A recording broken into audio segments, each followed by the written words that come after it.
Hello everyone, this is Rakesh Jamra. Welcome you in my YouTube channel alma matric coaching.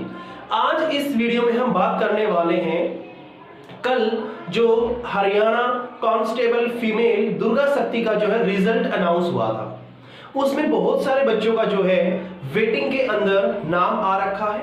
बहुत सारे ऐसे बच्चे हैं जिनका जब आंसर की जब साइट पे अपलोड हुई थी तो उस बच्चे के जो मार्क्स हैं वो 70 प्लस 65 प्लस जब वहां आ रहे थे, बट अब वो बच्चा यहाँ पे कह रहा है कि मेरे इतने मार्क्स होते हुए भी सिलेक्शन नहीं हो रहा, देन मेरे को अब क्या करना चाहिए। तो इस बारे में हम आज इस वीडियो में बात करने वाले हैं। सबसे पहले मैं आप लोगों को बता दूं कि इसकी कट ऑफ और वेटिंग कट ऑफ क्या रही है। जैसा कि अगर हम बात करें जनरल कैटेगरी के लिए, तो जनरल कैटेगरी की जो कट ऑफ रही है वो रही है 65.6 रही है, और अगर मैं वेटिंग की बात करूं तो वो रहने वाली है 6480। ये आप लोगों की जो है वेटिंग के लिए कैंडिडेट्स का जो है कट ऑफ रहा है। इसके अलावा अगर हम बात करें EWS के कैंडिडेट्स के लिए, तो EWS का जो कैंडिडेट है ना उसका कट ऑफ बहुत ज्यादा डाउन जो है वो नहीं गया है, ये भी 65 रहा है। और जो वेटिंग लिस्ट का अगर मैं बात करूं तो वेटिंग में जिस कैंडिडेट का नाम आया है उसके लिए कट ऑफ रही है 64.80, क्योंकि इन दोनों के लिए जो है सेम रहा है।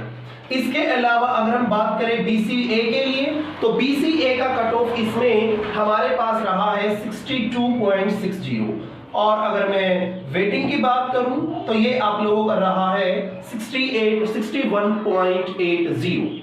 इसके अलावा BCB की अगर हम बात करें तो ये कट ऑफ भी आप लोगों का कहीं ना कहीं हाई रहा है। इसके लिए वेटिंग का अभी कोई ऐसा कंफर्मेशन नहीं मिला है। इसके अलावा SC कैटेगरी के कैंडिडेट्स का जो कट ऑफ है वो भी बहुत कम रहने के चांसेस नहीं रहे हैं, उनका भी जो है 59 पे कट ऑफ रहा है।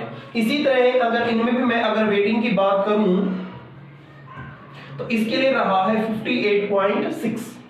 इसी प्रकार अपने पास जो नेक्स्ट बनता है EWS जनरल कैटेगरी के लिए, उसमें कट ऑफ जो है बहुत ही लो रहा है। ये कह सकते हैं आप लोग जिस बच्चे का पासिंग मार्क्स भी अगर लिए हैं तो उसका सिलेक्शन हो गया है। और एक खास बात ये कि EWS के अंदर भी वेटिंग लिस्ट रहा है और वो रहा है 7270.04। तो ये आप लोगों का जो है दुर्गा शक्ति का कट ऑफ रहा है। अब सवाल ये उठता है कि उन कैंडिडेट्स का क्या होगा जिनके मार्क्स अपनी रिस्पेक्टिव कैटेगरी के अंदर मार्क्स ज्यादा जुड़ रहा है बट सिलेक्शन नहीं हुआ। उन कैंडिडेट्स के लिए मैं एक बात कहना चाहूंगा, यहाँ पे मैं कुछ आप लोगों के लिए स्टेप्स लिख रहा हूं, आप लोग उनको एक बार ध्यान से सुनिएगा। सबसे पहली बात कि जब इन्होंने आंसर की अपलोड करा था तो उसके बाद में क्या होता है कि कोई भी आंसर की जब रिलीज करी जाती है तो उसके बाद में लोगों से सजेशंस मांगे जाते हैं, और उसमें अगर करेक्शन आता है तो उस आंसर की को रिवाइज करा जाता है, और रिवाइज्ड आंसर की को दोबारा साइट पर अपलोड रिजल्ट आने से पहले नहीं अनाउंस किया जाता है।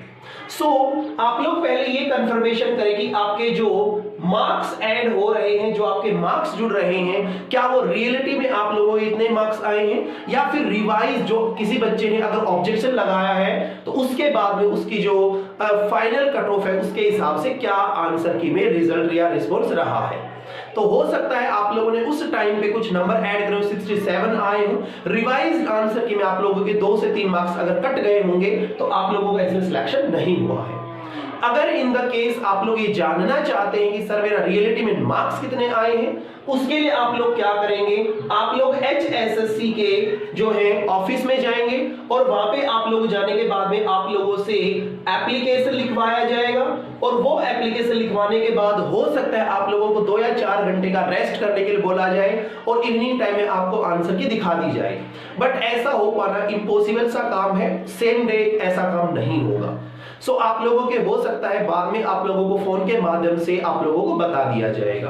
अगर हम ये दोनों स्टेप्स आप लोग कवर कर लेते हैं, फिर कंफर्म कर लेते हैं, देन आप लोगों का अगर फिर भी अगर समाधान नहीं होता है तो आप लोग जो है RTI लगा सकते हैं, और अगर आपको कंफर्मेशन हो जाता है कि आपके मार्क्स कट ऑफ मार्क्स से ज्यादा हैं, देन आप लोग कोर्ट केस डाल सकते हैं, और कोर्ट केस डालने के बाद में आप लोगों का जो सिलेक्शन है वो श्योर हो जाएगा। तो ये आप लोगों के लिए इंफॉर्मेशन थी, आप लोग कंटिन्यू जुड़े रहिएगा। Thank you for watching this video.